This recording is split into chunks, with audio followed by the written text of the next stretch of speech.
Welcome back to TFTalks with epickingsalt and Karanthir. As usual, we're going to be talking about different TFT puzzles and how we can all improve at the game. As a reminder, we do this podcast every Saturday. We're still working on a fixed time slot, but for now, around 11 a.m. EST is when we're going to be meeting up. And Karanthir's over here with me. And so, have you played much this patch? Only coach. Only coach? It's just Void and whoever gets killed.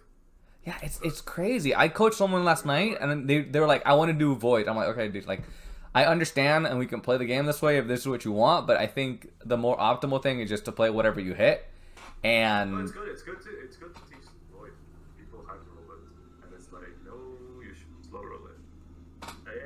It's fun. This patch is so easily solvable. All the coaching I've done, I've gotten firsts and thirds.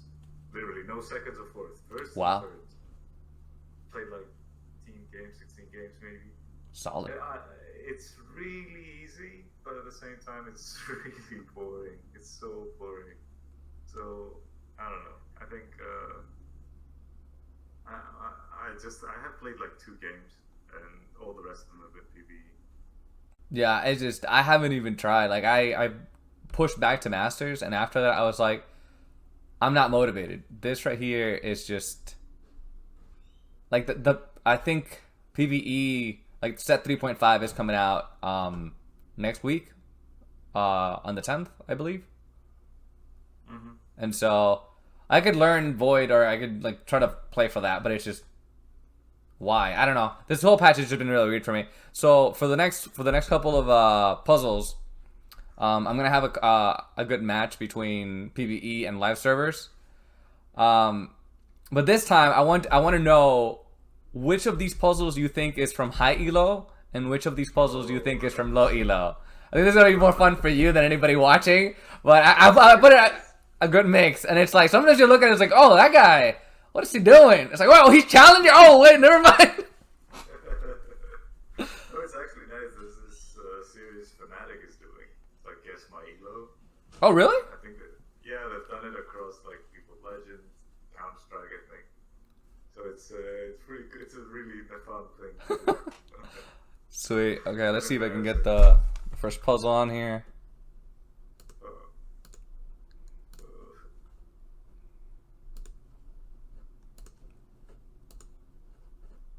Well, give me one quick second. It should have been showing up right now. It did for a second. And then Oh, there we go. there we go. So this week it's a lot of directions, really. That's the more common factor that I found in most of these. And Direction is important. It's like we just talked to Fabio Pinky about Void. One of the most common issues with Void is people tunneling Kazakhs. People say, find Kazakhs OP. Oh, if you get Velko's items, Velko's your carry. Get out of Kazakhs fast because you'll just. And they hyper roll for Kazakhs even though they have like a BF sword and a Seraphs and a Morello. And I'm like, why are you hyper rolling for Kazakhs? He's not gonna do anything for you. You need to go 8 anyway. If you spend all your gold hyper rolling. So direction, and that's just an example of Void. Like direction is really important. I agree. yeah. It's something people need to learn. Okay, 20 gold, level 8. Just get level 8 as well. Health, Sniper, Blade Master, Celestial, Angle. No luck. Okay. This is a KO comp. Yeah. There's not much to. There's no changing that. You need to get out of Caitlyn. You need to get out of Sniper. You need to get out of Vanguard. You need to get better Vanguards. And if you get a 2-star Irelia. Actually, I like the Jace. I don't like the GA and Jace, but I like the Jace. Like as a unit. Yeah, I like Ionic Spark and GA and Jace. Because even though the GA might be better on Irelia, having items for the front line is really good, so I don't mind it too much. I don't like the attack speed of Kale, because that could have been a second trap glow. So, I don't know. So for the remainder of this patch, do you feel Trap Claw is a strong item to go for? Yeah, trap glow is ridiculous. Yeah, I agree. Between the Valkazes and the Kales, it provides so much value. Kha'Zix as well. Kha'Zix doesn't do damage with his spell. He does damage with his auto attack. If he doesn't have rapid fire cannon doesn't have the no miss effect. So if he misses, the damage. Dodge is literally the only defense against Void, so Yeah. it's pretty good. So So you need to keep Celestial every time. Celestial is very strong for you, so you have the usual problem with too many Blade Masters, so you can't use Zaya. Actually, yeah, you can't use Zaya to sound. You need to put Valkyrie in. Sniper does nothing for you, so Caitlyn can get out. So you replace Caitlyn with Misfortune. Give the Trap Claw to Misfortune. The BF Sword. The BF Sword you keep until like Raptors maybe. mm-hmm. It's 4/4, right? Yeah, it's not Yeah. Raptors yet. So you wait until Raptors, see if you get anything. Otherwise, you just slam the Jastler or Kale. Might as well. It's better than just a BF Sword or something else. Or waiting until like the 6/5 can't have an item. You put in the MF, you put the Wukong instead of the Poppy. You have gold, you have 20 gold. You roll down, I assume. You sell Jin and stuff, and you roll down every turn, try to sell the Reda to sell the Wukong. If things go well, you have a lot of HP, decent amount of HP, so you could go 9. It really depends on how your next rounds go. The decision to go 9 will happen until our crafters or after. 5-1 you'll decide if you're going 9 or not. Because if you haven't upgraded anything by then, you're really still 1-star, you haven't found the Celestial better than Zhao, you haven't found a 2-star Wukong, maybe another map. Then yeah, you don't go 9. You gotta stay 8 until you go 3 or 4. So that's something I like that you brought up, and it's something that I think people at Platinum and Diamond are gonna struggle more than other people, and it's how do you make that decision of going 9 or staying 8 and rolling for strength? And I think addressing the power level of your board relative to what you want your board to look like at that point is a good way of addressing it. You gotta just stay focused on the 4 or 5 resources of heat, right? This is 9, Mm-hmm. the most underappreciated one. You have 25 seconds to do all the stuff you need to do. Do not underappreciate the time in TFT. It's probably the most important resource. Mm-hmm. Then you got gold, duh. XP is not really a resource because you buy it with gold, so it's could be there, but I don't put it there. Board strength and health and relative to lobby health, so that's like a dual resource. So all those go into the function of do I go 9 of? You have gold. If this guy's always streaky, so he doesn't have too much gold. He'll stay at like 20. He'll get like 7 to 8 gold per turn, maybe. If he continues with streak, so it's not too much.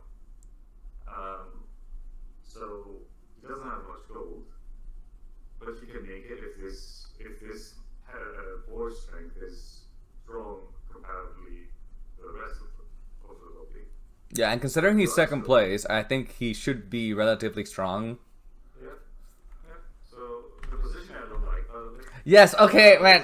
You beat me to the punch, man. I was gonna go literally before we go over, how do you feel about this positioning? He's gonna lose mech. He's gonna do.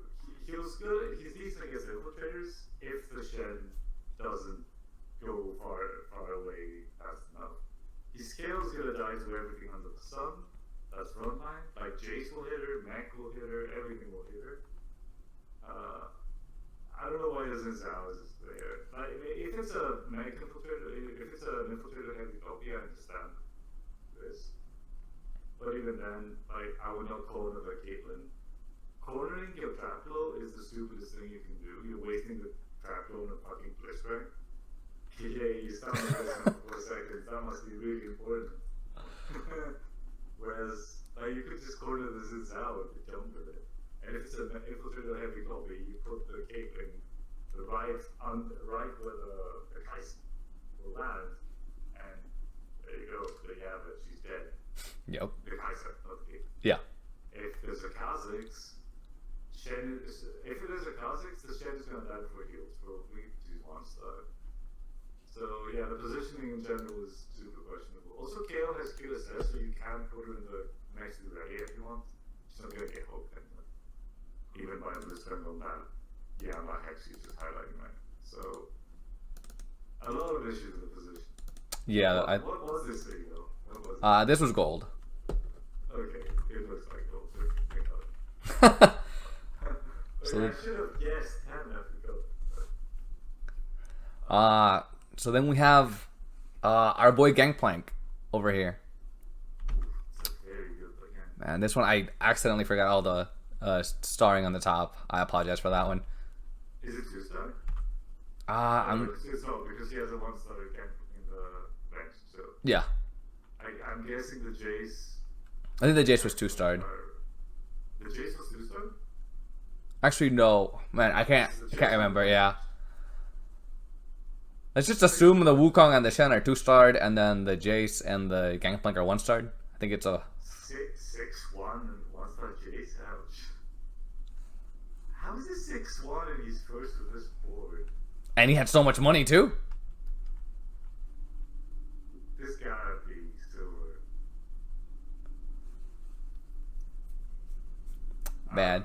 These first two I'm not 100% sure because I had to change the name in order to get the order I wanted in the... No, I mean, it's 6-1. It's 6-1. It's obviously Medium Legends Galaxy. It's 6-1. He's level 8. Why are you level 8 at 6-1? By the way, we got so much gold. I'll never know.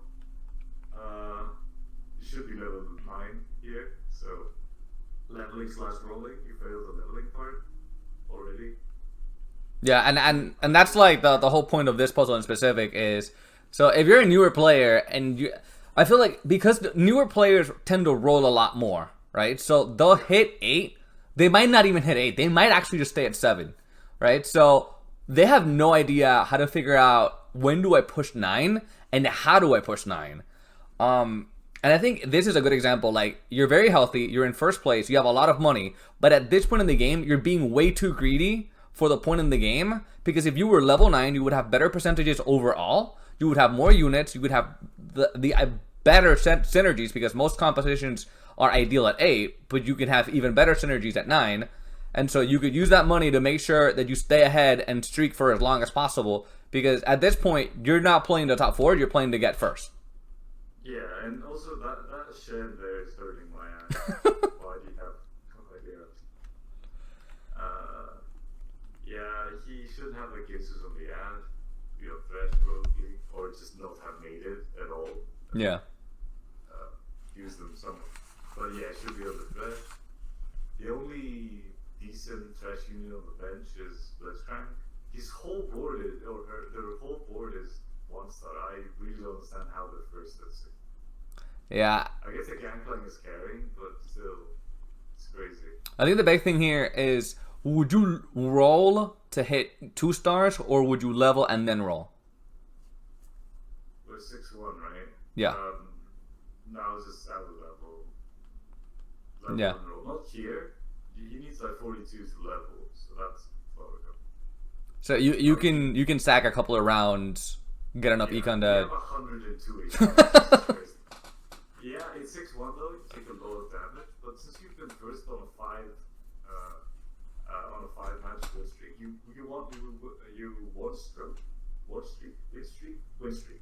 win streak throughout phase 5. That's no small feat, right? You seem to be strong relative to your level, however weak your board looks. So, and you have so many improvements. Level 9 is the level to get. I'm obviously playing a sort of Vanguard Sniper demo comp. Adding demolitions to this, for example, would be ridiculous. So Yeah. good. Like, Rumble is still shed. Perfect. You're good. And then you can fix your bench a little bit, because everything is 1-star everywhere. Yeah. I would still go 9. Since you're first with 102 HP, it overshadows the fact that your board is Yeah, I think... so weak. It's 1-star. I think this in specific is going to help out a lot of the plat and diamond players to push that extra little effort if they're stuck in D1 or they're stuck in plat 4. Even maybe a gold 1 player where they're just trying to figure out how to play the late game, because that's one of the bigger decision-making mistakes I feel that I see over there. And yeah, so we're going to have a couple of lines. So this one, I decided to add a Zephyr.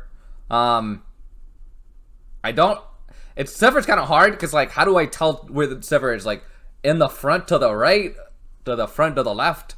So it's challenging for me in order to, like, where am I gonna put the Zephyr? Like, there's one Zephyr, but then is it for like Poppy? Is it for like Aurelia? I guess I could do it that way. Like one Zephyr where Blitz is at. So the Zephyr is where Blitz is right now. I guess we could do Zephyr on Riven. Cool. So who's it? The Zephyr is the opponent. Yeah. Opponents. Yeah, the opponent has a Zephyr and they're targeting your Riven. Let them target her. I mean, she's not even my carry. She has no items. But I don't care. Okay, cool. So, it was a small analysis on how I can improve the puzzles for next time. So in this one, we're doing, what is this? It's definitely a Chrono Brawler. I don't know why Poppy's in there. Rebel? No, there's no Rebel. What? There's no Rebel. Chrono Brawler, Blade Master. No, not Blade Master. Cybernetic? No. Yeah, Cybers, it's just... So Chrono Brawler, Cyber, Master. That's it. Yeah, so it's PvE, so it's one of those things where I'm just not very comfortable with the meta, I guess, over there. But I think it's interesting. We can, I guess, talk about it. And so the person's in the first place, 4-3, 85 health, has been win-spreeing every single round. Has 4 out of 66 to level up, so he just leveled up. Yeah. And so, do you like these items? Do you agree with them? I don't know about the Ludens, but I don't know how he got it. These also Aurelia is amazing. Mm-hmm. And as a positional item, or even as long as she's not your full carry, great. And if she's your full carry, you obviously don't really want these clubs because it's RNG. But if she's one of your carries, a secondary, tertiary, or even off carry anyway, Thieves' Gloves are amazing on her because she makes use of almost all the items besides like Morello and Ludin. Thank God, those are the only two she doesn't make use of. So, how do you feel about this positioning? How do I feel about the positioning? I'd swap Aurelia and Jinx, both for Aurelia to get out faster, because now she will get stuck a bit till Riven moves, and Riven will probably not move because the Blitz will hook, and then she'll. Aurelia has a chance of getting stuck there. So yeah. It's not great. She should be swapped with Jinx. The Aurelian Soul can move, so it's okay there. It's good. It's Blitz. It's counter Blitz. It's a good position to put him.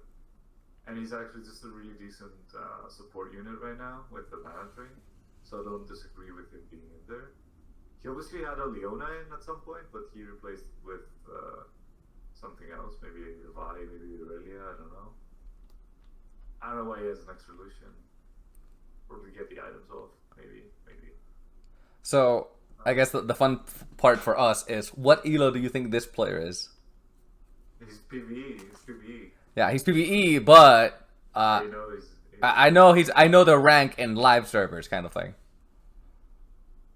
Platinum? Masters. Masters? Yeah.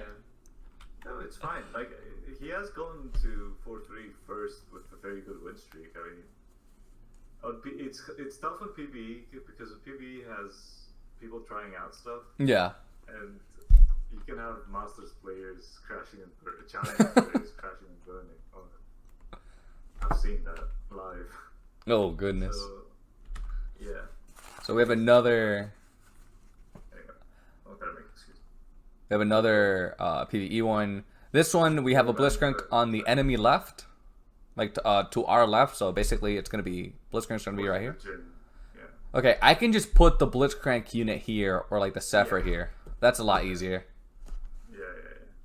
So you're hooking the Jin right now. Yeah. That's fine, probably. Don't really care about Jin at this point. And so we are in. I put the thingy, the recurable Bard, by the way. Yeah. So we just want him to ult as fast as possible. Yeah, he wanted because at level 1 he doesn't ult too much. You have Astro, that helps. But if you have Astro, you already have Sojin and some more attack speed to get him going for that first ult. It'd be really nice. Like it's 15% more mana gain. And you know, you have 65 HP, you're 4th, 6th. You have taken some damage, but you're okay relative to the lobby. So you're okay sacrificing a bit more HP for XP here, even if your Poppy's hella strong. The Nautilus is decent. 2-star Jace and 2-star Bard is a huge boost for this comp. Yeah, so we're close to hitting. We're close to hitting. So let's say we go into 4-1. Would you econ to level, or would you roll it down trying to get stronger? I would just econ. You have Bard, so you passively gain XP every turn anyway. So I would just econ straight up. However that can happen, just econ. So the way I've overall played the game is I want to hit that 20 gold breakpoint. That's where I feel more comfortable. If I'm gonna roll down and I'm desperate, I roll until 20, and if I'm about to lose the game, then I'll just roll all the way if I have to. He's not desperate though. No, I'm just, so now I'm not talking about this board in specific. I'm just looking at money, and I'm just thinking about another thing, because making the decision to roll down all the way to 0, I think should be done very carefully, and I see it in hyper reroll. It makes sense. But if you're not about to die, rolling till 10 or rolling till 0, I think are very aggressive playstyles, which people might be doing without really thinking about it. And I think 20 gold is a good stopgap. And I guess I just wanted your opinion on whether you agreed with that, which is fine if you don't. I just want to know more of your intake on how far rolling down is okay.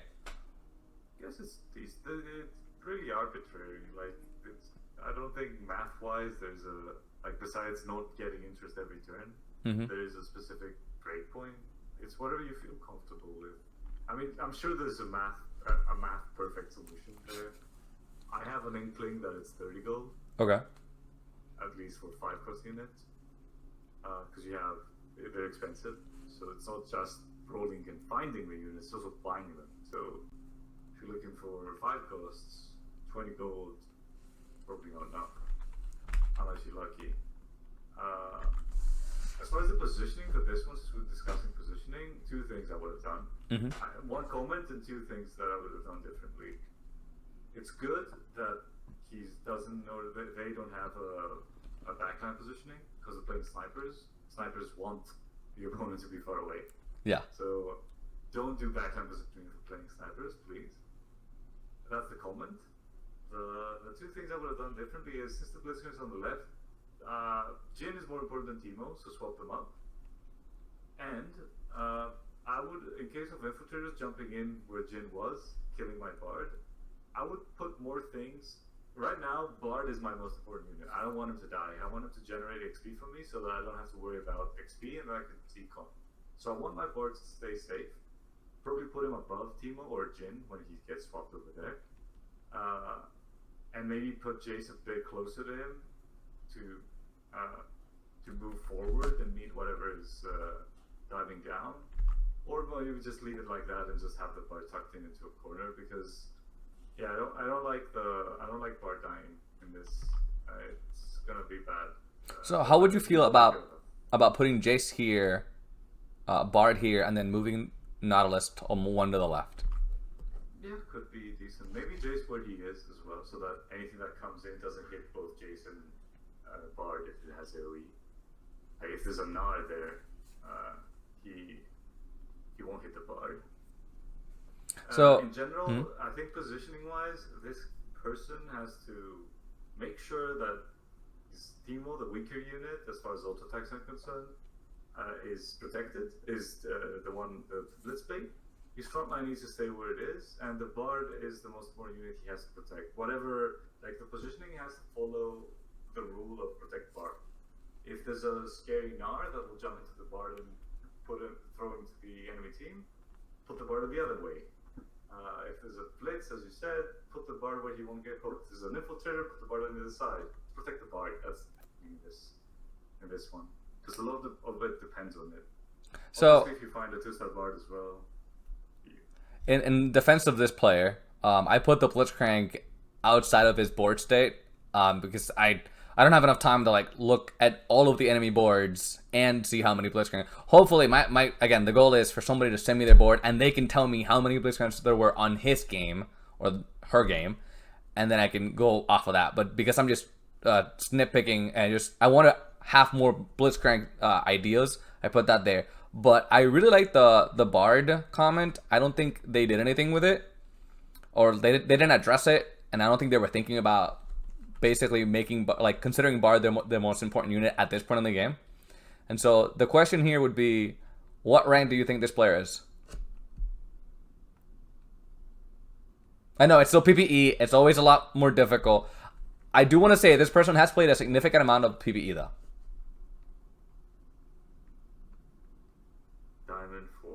Diamond 4. It's the same guy as the previous one. Some Masters as well. Yep. Like you. No! That's what our boy Axeman in the chat said. This is you. Nah, so last week I put I think 1 or 2 that were mine, but none here are mine. Okay, we're finally oh, wait, never mind. I think this is one of the last ones for PvE. Man, I hope they weren't gonna get started like this, but this is just how it ended up being. So we don't have a lot of items in this game, but you know the game's just starting out. So I like the flexibility in terms of units that he has on the board. I mean on the bench. Well, sometimes you hit, you know. Holy shit! This is perfect start. Like there's nothing to say here. Like you keep riding the 3 cybers train, try to upgrade your kit and then your vein, and you win streak. I mean, this board is not gonna lose in a while, probably. So. Yeah. So this person leveled in the round before, and do you think leveling was the appropriate play? Yeah, I think so. Because you have perfect synergies in the board. You don't have a single wasted synergy. Mm-hmm. Except Raid Master. Who the fuck cares about Raid Master? So yeah. It's really, really, really good decision to. I think this might be the second really strong cybernetics board. You have the usual one with Jace, Leona, and then Lucian, Graves, and a third cybernetic. If it's 5, perfect, Fiora, well, what can you do? The level 5 dream. But Lucian was very of it. Yeah. So I think this board is one of the it's really close in power. Vayne is so good, I think, even after the nerfs.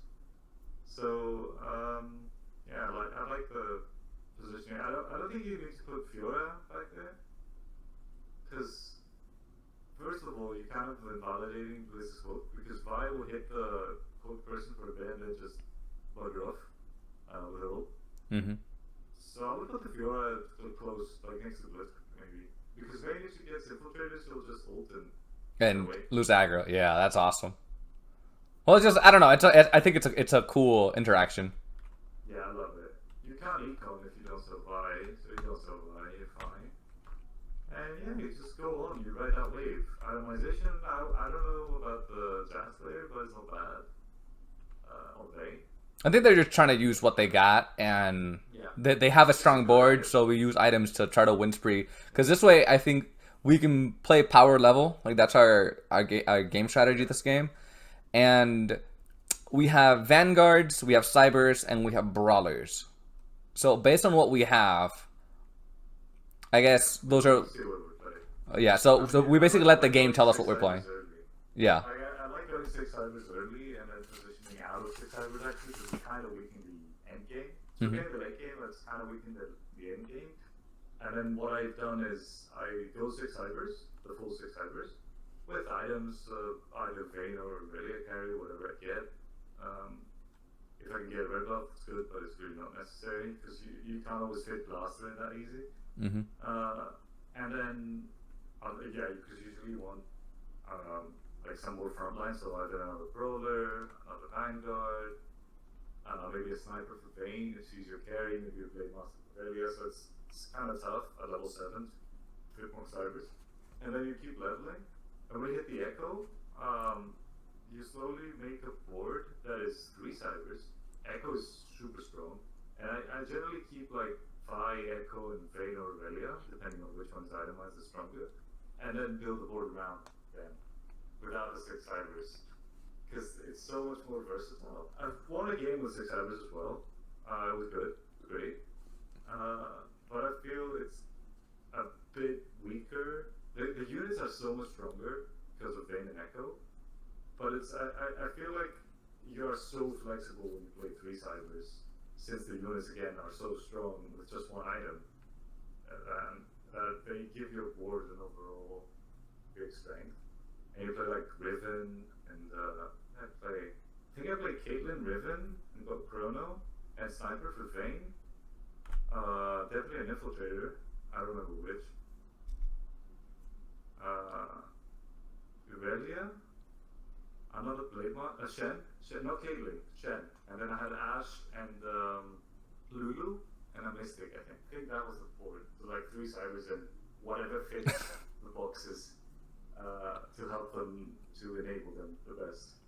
But yeah, it's I like that transition. I think it's going to be interesting. I don't know if people will do it. I don't even know if it's stronger than 6 cybers, honestly. It's just something that I've been prone to do when I'm given the 6 cybers early. Yeah. So I know right now we're talking about PvE, but I think, and I don't want to quote him, but I think I saw Crumbs say basically the same thing. He was like, 3 cybers, so strong, but then he just stayed at 3 cybers. He never went for 6, and that's in live servers. So Yeah. he said it, so it made sense. You said it, makes sense. No, in live it's definitely true. In PvE, I don't know, because 6 cybers early is ridiculous, right? Even though they nerfed it. Mm. It's so strong, it's not even funny. If you have the bad part about it is that you spread your items a bit, hence the whole thing about transitioning down to 3 cybers, and then you suddenly get such a huge spike because besides getting extra synergies in, you also merge your items, so you get a huge spike, right? So I really like that. I really like doing that. But it predicates on the same fact that cybernetics have always done. There's no lose streak cybers. Yo, no. Yeah. You gotta lose streak. Okay, here we go. Going earlier and earlier. Yeah, but this one, so this one we have items and we have directions. We have a lot of things that we could be doing here. Do we like the board? I see at least 3 different things that you could theoretically do based on how you feel like it. Would you slam items? Would you not slam items? Would you change the board? How would you change it? Just talked about cybers and you have red buff here. Yeah. So you definitely, I would slap the red buff on Lucia. Would you level? I think this is good for anybody trying to do power leveling strats, like whether or not. Yeah, you level. You always level. Okay. And you put in Vi and Lucian, you give the red buff to Lucian, you give the tier to Leona because you want to make redemption out of it probably in the future. And they road to Vi for potential Ionic Spark. And you don't have a blaster yet, so you can put in something that fits. Maybe can you put in nothing really here? You don't have anything, but you can put in like Darius just for the damage to help you out until you find a Graves or a Kog'Maw. So, I like everything that you said. I actually went over this specific puzzle with a client yesterday. I said the same thing. I see cybers.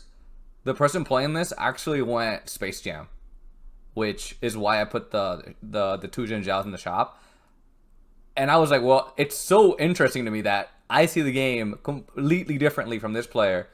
And yeah, you have 3 items that are not great for space. Well, 2.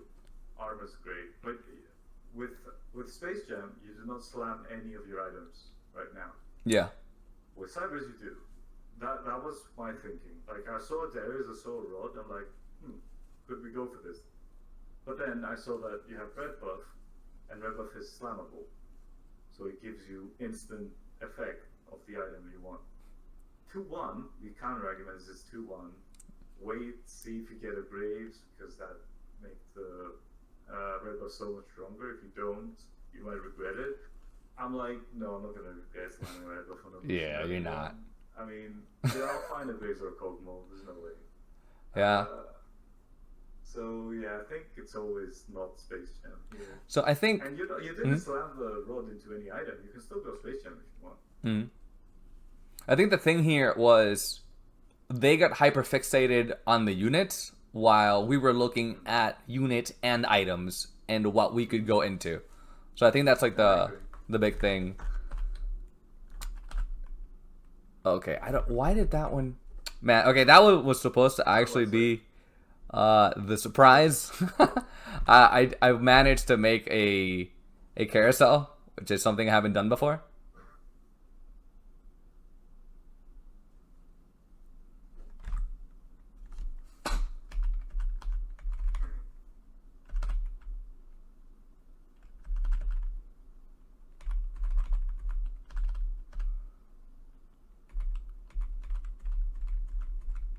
Is it 2-4 not here?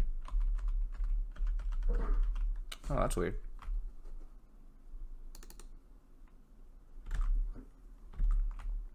Hi.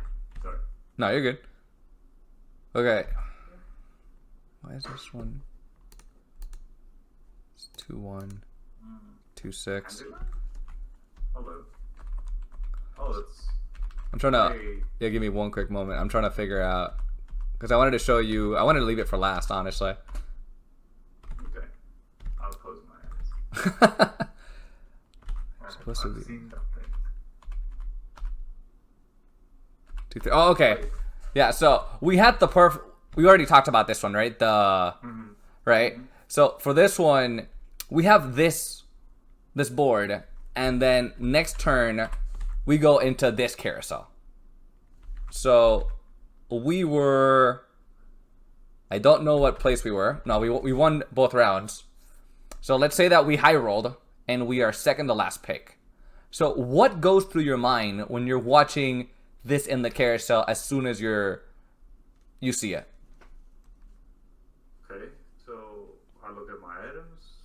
I have a tier that... I can go back to the other board if you want to. No, I have a tier. I remember you have a tier. I'm not looking for an item to put on high tech. Hey. I'm not looking for an item to put on Fiora. So I don't care about Fiora too much. But at the back of my mind is, since I'm second to last pick, I'm an early pick. If I get an item that I don't want to combine with tier, I might put it on Fiora, get the instant power. The next thing that comes to my mind is belt or armor, because Frozen Heart or Redemption are both very good items on Vi. That's about it. Like, my priority is slamming an item on Vi, getting that utility / defensive first item. If I can get, because Vayne can use many items really well, but she wants attack speed. So my second priority would be the recurve bow, and that's about it. Like 3 items. If all of them get taken, I don't know. I'll probably take like a generic good item like glove and kill it up to Fiora. Maybe make thieves gloves later on. Yeah, and so that's my order of thinking. I do something very similar. You know, I'm like, okay, if I see this, I want this item because it gives me power right now. If I don't get this, then I have offensive and defensive. If I'm trying to go defensive, then I prioritize that. If not, then I prioritize the second one. And then if everything that I wanted got picked up, then eventually the most useful item will probably be... the gloves is, like, I think fairly useful more often than not. So that's my decision making. I haven't been able to have enough coaching sessions with people, because usually when they hire me the first time, it's for live coaching. So we're talking about so many other things that the carousel round just gets lost in the process. But I think having one slide or one puzzle where we could talk about how we think about this part in the game, I think was nice and different. So that's why I wanted to include it. Yeah, it's like, I like the carousel decision making. But honestly, I think people put too much into it, and I've actually had to advise students to just don't get tilted by it. If you're if you're win streaking, just give up on carousel. Yeah. Just give up. You don't care. Just get what they leave to you. You have a choice of 2 items in the end. So there's no need thinking about all the rest. You have 2 items or 3. 3? I think it's 3. It's 3. Yeah. So you have 3 items to think about. Maybe 5 if you're not winning. So limit your options. Don't think immediately. Like, yeah, think of okay, so I need an item for Vayne, and then wait. Don't tilt. Because I've seen people tilt so hard on cows. Really? Like, why are you tilted? Like, it's part of the game. Yeah, sometimes it seems really unfair as a comeback mechanic. And it can actually be a comeback mechanic. But, you know... Actually, now that you bring it up, I guess we could talk about how do you feel about the special carousels? Because it's supposed to be a comeback mechanic. They've stated that's the whole point of the carousel, right? People at the bottom get priority for the better items. But then what it's everybody gets the same item, or they're all defensive items, or they're all complete items. I like the thing. I didn't like that they... I actually thought initially it was nice that they brought it earlier in the game, so that you don't get a shit item down the line when you're trying to complete your comp. Yeah. But then earlier in the game, it's such a huge comeback mechanic if it's a special carousel with some good items, some shit ones, that the losing people get such a huge spike if they get a perfect item for them. It seems kind of unfair. That's just a feeling. Yeah. I am very against the whole Dreamer thing going completely ballistic or being more dogged when they have the only data they have is themselves. Yeah. And any subjective data they have from streamer friends. Riot is looking at millions of game every second. They're also getting feedback from challenger players. They have their own playtests with AI doing the games for them. They run them through their own playtest bots. So they know better than us. Honestly, about feeling, about what feels better, it feels worse. That's why the challengers feedback comes in, and they take that seriously. But losing is always going to feel bad. Yeah, for sure. No matter if it means losing out in a carousel, losing out in value, or losing in general. So if you're looking at Riot or whoever game developer to make losing feel good, you might give up on gaming in general. Yeah, I just competitive games. Play cooperative stuff maybe.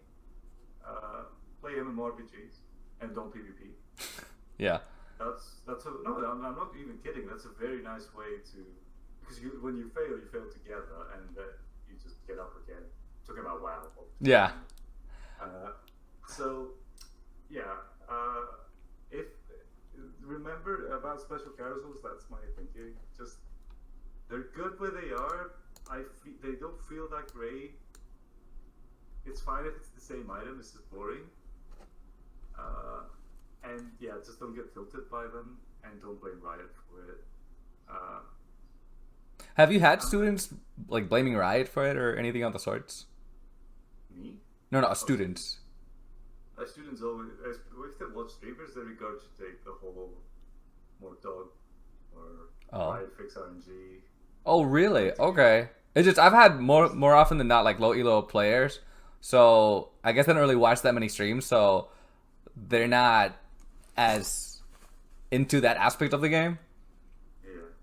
But no, the whole I come from you too as well, a medical student. I come from a statistic. I have a very strong affinity towards statistics and numbers of the scientific method.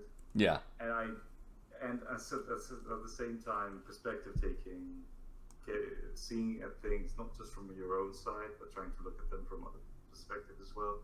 And people that are very good at the game often do not because they focus so much on they focus so much, so they're so good at this game. Yeah. But they don't look at it from also they're often young, so they're not too educated maybe yet. They're in college maybe. Yeah, they're gonna be also a little bit more cocky, more self-involved. Yeah, so I really don't want to be an asshole. Right? I'm really not trying to do that. It's just it would help. Also, they play characters. Like streamers play characters. Right? Yeah. They cater to what. So that's also a factor. They might not think so, but they might behave in a way that caters to their audience. That's fine. So yeah, and I think it's good. We can also have sections where we can blatantly say like, yeah, so this is not an objective truth. This is just how we feel about the game. Like I can tell you that, yeah, like special carousels make sense in theory. I can tell you I don't like them. Whenever I see them, I'm like, yeah, I don't think I like them either. So like, to me, like the fun of the game is just everything being relatively random and trying to figure things out. And more often than not, I could be at the top, I could be at the bottom, and then there's supposed to be special carousel, but they've gotten a couple of nicknames like for fun carousels. I saw somebody call it Mort Dog carousels. So like I understand how they feel about it. I understand the Riot decision making, and what I've liked about Mort's management of the game is he's been willing to experiment and like try different things. Like before the last patch on PvE, you could sell units for full gold value, and that's something I never thought the game would have done. They barely changed it. It's just 1 gold less. Yeah, Which so I think is good. It stops you from funneling too much gold into the economy, but it still keeps the sellback thing from. It keeps making it so much. It's above the flexible play. That's what the sellback changes.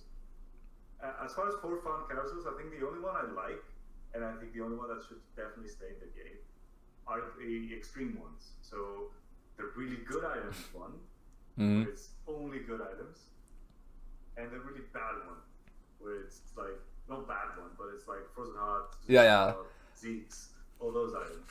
Because those items are all decent as 40 item, and then the very good items one. You're getting a good item. You're gonna find a way to put in your cup. I mean, since everyone's going up by the same, I don't like the for fun carousels that have like half amazing items, half items, especially when they're early in the game. And I hate the old Zephyrs carousel. Yeah, no, I don't like the old Zephyrs one because then it just feels more random than. There's a level of randomness that I'm okay with, and then that just, I guess, goes over the top on my end. But I like what you're saying, and that, honestly, I like interesting. I think the way I enjoy the game is the same way I enjoy my other types of entertainment. So everything's good, okay, then cool stuff is always going to happen. Everything's bad, okay, everybody's trying to figure out what to do when everybody gets something bad. But then when half the lobby has something good and the other half has something bad, then I'm like, okay, I high roll. Well, it sucks for you. Or I low roll. I hate this game. I'm just gonna. I high rolled and I'm getting punished. I high rolled. I'm win streaking and I'm getting punished by the game by giving me like an item I really hate. Yeah. But yeah, the old Zephyrs Council, I hate it. I've never gone less than third with it. I think before. I've definitely gone only top fours because it's just as soon as I see a Zephyr Council, I just tunnel and making as many Zephyrs as I can. I played games with three Zephyrs and a fourth one of Peace Clubs. It was amazing. It was so amazing. That feels like such a highlight, just seeing half the board go. It's 9 versus 5. It's 9 versus 5. It's not even a contest. Well, 8 versus 5. So yeah, that's it. I disagree with Karanthir just saying. Both defensive item carousels are fine. It's just. As long as it's all defensive, as long as every player is getting an item of a similar power level. Yeah. What Riot could do with this is every time every patch, there is a certain, you can see with data, with items completed, item power, like which items place in top 4 the most. So they have a sort of relative power level of each item. So they can just, I don't think it should be too hard. Just reorganize the carousels to have similar power level items, the special carousel. Have similar level power level items when they appear. Yeah. So that the average lobby power level goes up in a similar way. And the combat mechanic still stays because it's not the same item. So the first and the eighth person might both want the frozen heart. The eighth player gets it, so it's still a combat mechanic. It doesn't ruin that part, but it does give Riot more work. Sorry. Yeah. But it makes the for fun cards also feel better for players, I think. Yeah, and even if it's Galactic Armory is amazing, Karanthir. I love it. I hated it, and then I loved it, and I hated it, and now I love it. And I think it's the most the galaxy with the most skill expression in the game, hands down. Interesting. Can I ask why? Because you have to constantly, depending on the items you get, you have to outplay your opponents in making the best use of these items. And usually the one who makes the most creative use of these items is the one who wins. If you play a red buff, if you get a red buff and a Giants player, funnily enough, it's often not the Broken Blaster player that gets first. Player who used them in a way, who broke them up into different units that make better use of them. It's the minus cybernetics player that wins. So people who don't tunnel vision on the items too much and actually build a comp at any point, both is not contested, overly contested, and at the same time makes good use of the items taken, gotten, is the player who will win. I hated it initially because I got some very obvious items at the beginning, and everyone was going the same comp, and because they had the extra, because their comp fit the items so well. It's whoever hit the units at that point. Whoever got the units won. So as I played more, that specific occurrence happened less and less and less and less. And also, I think Galactic Armory, since it's so skill expressive, is worse the lower elo you are, because the game knowledge goes down. The higher you are, the more creative and the more aware of others people are, so it gets better. So, thanks to his question, I thought then maybe when when set 3 is rotating out, we can do like a galaxy special when we talk about all of the galaxies that have ever been released and how we felt about them. I think that would be a pretty fun one. It's already going out. A couple more days. Honestly, if you want to do well in 10-11 and you get Lilac, just play Mech. Mech is so strong if you get demo spat, and it's still like top 4 if you don't. Like, Mech is really strong in this class for some reason. I don't know why. I think in a previous podcast I said that I thought Mech was rotating out, and I was completely wrong. They liked it and they kept it, and I think you called it right. But I find very interesting the change that the units come out damaged now. So I think it's I think it's a way of balancing it that makes it makes sense in every way. It does. I love that. I hate the fact that I kill the fucking huge thing that is battering on me, and then I have to kill a 3-star rumble with 3 items. Yeah, but it just if you think about it, right? Like the thing broke up, it makes sense that the anybody in it also got hurt. So like RP wise, yeah, it makes it. Okay, so for the next one, I really like it, and it also makes it less of meat shield. Yeah. Because before it was like it's there for your infiltrators to just soak damage, maybe get an ult off, and then the units come out and they keep absorbing damage while your infiltrators do their thing, and it just lasts long. But now they focus on the mech. Yes, and you want the mech to be the main damage dealer. Shrek thing. Yeah. I still don't think people are gonna do it, but I hope they experiment with it at least. I haven't been able to get a mech game in PvE. I really want to play an offensive mech game and see how it goes. I don't think it's S tier. I don't think it'll ever be S tier. I just want to find a good combination for it. Maybe like instead of making the mech be defensive, get like mystics and brawlers and help the mech be an offensive unit. Maybe even second row it, and then like front line the vanguards and stuff. Yeah, that sounds really fun. I haven't seen anybody do that yet, so I would be super down to see how that plays out. Like rapid fire cannon.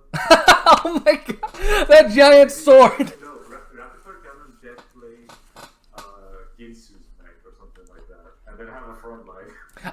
But I think that's an awesome way to play the game because that makes me feel awesome. Having this giant robot smack a giant sword everywhere is like what the highlights of this game are. It's like when Draven used to throw the giant axes everywhere and just like one shot everything. Yeah, it's interesting because I think that's the sole reason they nerfed the splash of the mech as well, because they've experimented with it and they feel like, holy shit, the offensive power of this thing is too much. Let's tone it down. Tone it down, yeah. It's gonna be too bad. I don't know. I really would have to try it. I haven't got time playing the PD this couple of days. I really want to try the mech game out. So I think we have. We have a puzzle. So we have 2 more puzzles left. This one had a lot of stuff, man. This man was abusing synergies. I can tell you that much. So Blade Master. Why is there 3 Celestial?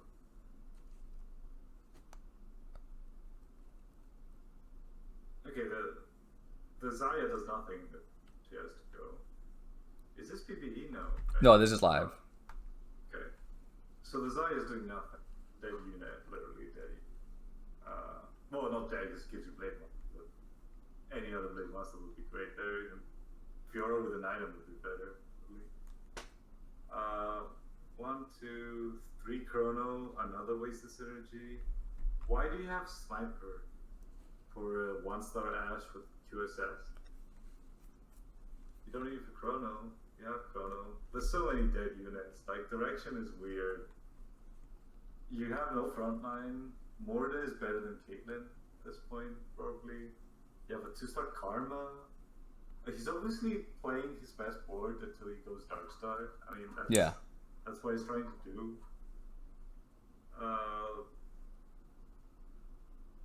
He's preparing Xerath items on Ash. Kind of bad item carrier.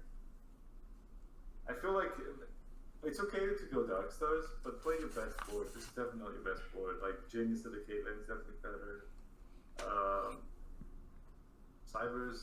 Your Cybers are hella weak. Your Lucian is naked. I don't know if Cybers is your best board, honest. So maybe just get some Darkstars and just get Jhin and Karma in, or find other units. I don't know. But this guy is, or he should just transition to Darkstars at this point, maybe, or maybe at 5-1 since he's at 4-6. Yeah, this really weird. This board was weird. I found it. It's zombies though. It's Darkstars. Yeah, it just like the whole bench just looks so purple and black, right? Yeah, I mean, there's no need to check for direction. You're going Darkstars. We need to find Xerath. Without Xerath, you're useless.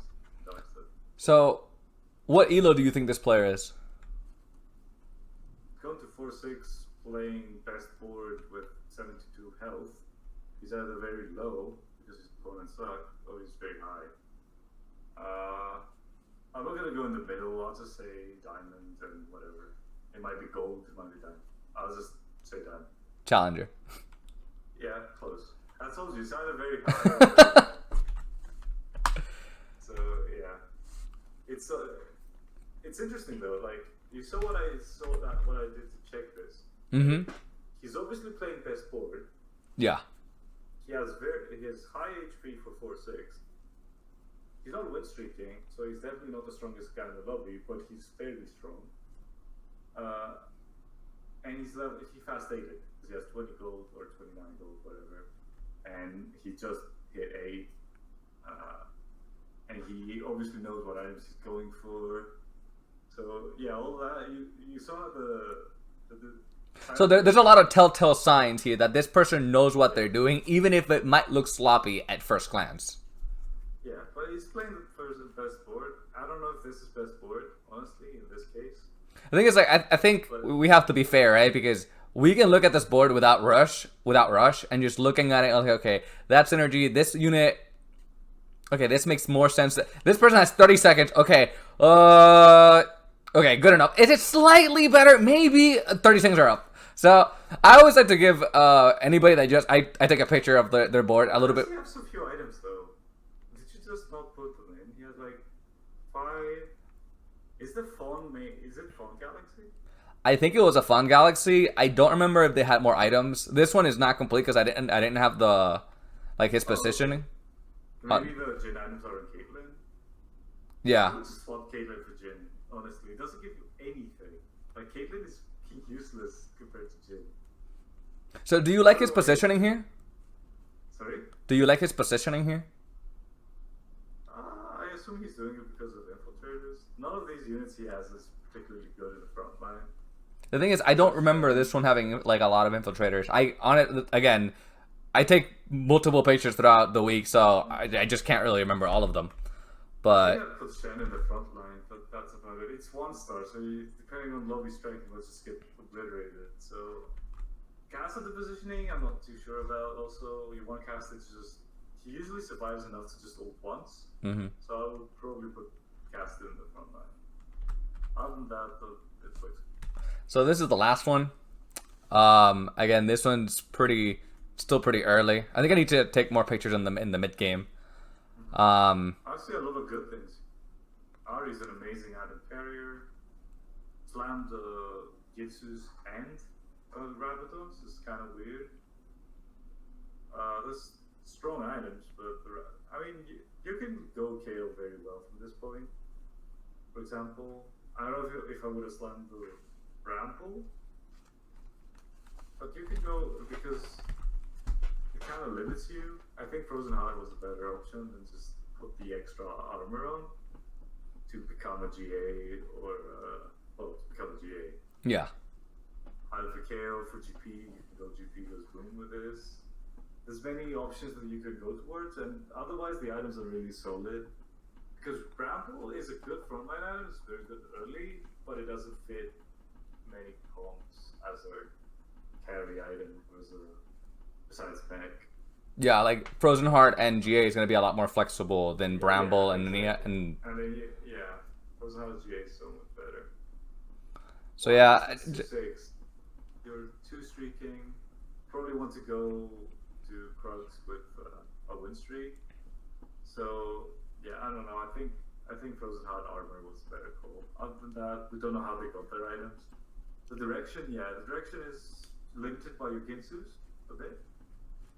So you're probably going KO or Zereth. Yeah. Ginsus is kind of useless on other units.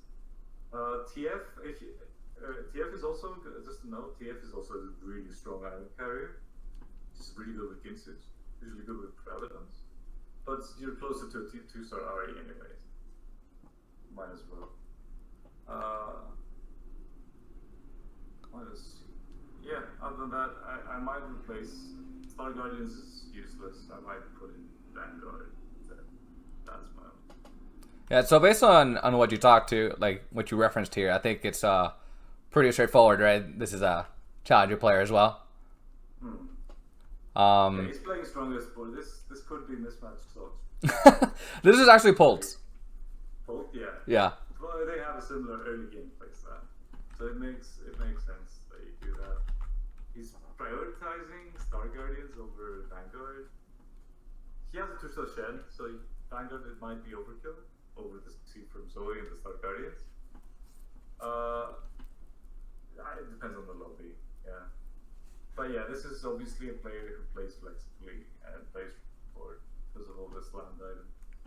So yeah, and this is one of my biggest things with my clients, because like again, the individual I coached yesterday was I want to play Void Brawler, and I'm like that game because I helped them play one game, and I was like Kale was completely open.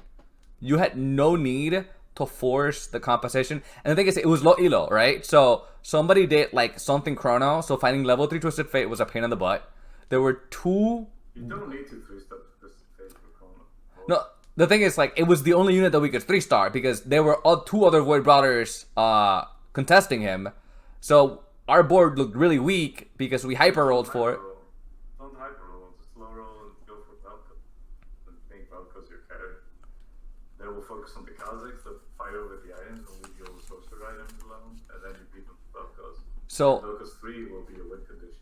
So I agree, but the problem was I asked him. I think there's two ways of playing Void Brawler. You can do hyper roll, or you can play for Velkos, right? And it's your choice because you're the one playing right now, and I'm telling you there's two ways of doing it. How do you usually do it? And he's like, I hyper roll. I'm like, Yeah. okay, so if that's what you feel comfortable with, we'll do it like this time. But I want to try to get you away from that. That's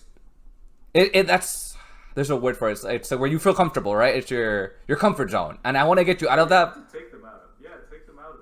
But the thing is that it's our first game, so I want to see how you play the game. I want to see how you work things, and then I want you to learn more compositions because that game I felt like was at free top 2 at least if he went KO. That can go at the end. Like that can be your feedback for the game. But honestly, I had the session with him yesterday, and he's a repeat student. He's a friend almost at this point. Mm-hmm. And he hyper rolls with Void always, and I took him off it. I'm like, no, we're gonna roll. We didn't see a single Kazakh. In a hyper roll? We did hyper roll. Oh, okay. I told him, no, you're not hyper roll. You're not gonna hyper roll. You're gonna slow roll. You're gonna level actually. Like because we got to Krugs and then we got to Carousels, and all we got was Velko's items. So I'm like, yeah, get off the Kazakhs. Our Kazakhs already had like a GA and a BF sword on it that we got from the start. So we're like, okay, let's go Void. We didn't get anything. We got Archangel, we got Morello. So we're like, yeah, okay. You're gonna go Velcos. We're gonna level. And honestly, the whole thing about Void is I don't think it's hyper comp because it has 2 4-cost units that you need to use. And that's why I prefer to not focus on Kazakhs and do the Void version of it. But because I know there's different people that play it differently, sometimes people get lucky, man. Like, the people contesting him had Velkos. And I'm like, how did they hit it? I don't know, but they did. So, Yeah, I don't know. but I like, Void is like that. I think, I like that little session on like how I could talk to my students and how you talk to your students and having that little back and forth. I think that was fun. But I think, I try to teach. Like if they don't want to veto, then I can just give them feedback, which is fine. But like you should see my report cards. They're like, especially if I disagree with all the decisions they made, they're so long. But it's good. It's good. Like you usually let them play the way they play to figure out how they play, but if they're low elo, you figure it out really quickly. Yeah. Usually they just they saw Toast or Sky play with rollers, and it's just played that way. Yeah. That's it. That's the TFT experience. And Toast and Sky are the most quoted content creators on any student, from any student I've got. And every time that I see them, I'm like, I want you to check out Mismatch Socks Coaching Primal. And outside of everything that I got from outside of everything that I got from that, what I liked the most, the one quote from him was, "Don't autopilot." We're not going to copy paste something we saw on the internet. We're not going to do what a streamer said. We're going to think about it every turn. Why are we putting Vanguards in the front? Why is it better to put them in the back? Why is it everybody to the left or to the right? It was his approach to the game, I think, was phenomenal, and it's something that I think everybody should be playing the game that way instead of just, well, somebody else played it this way, so we're just going to play it that way and hope to hit. Yeah, it was that education. So yeah, we're going to be wrapping up things up here. For anyone trying to get better at the game, I've added my TFT instruction manual in the description. And if you want to be a guest or have one of your boards featured, send them to my email at epickingsalt@gmail.com. And we'll see you in the next one.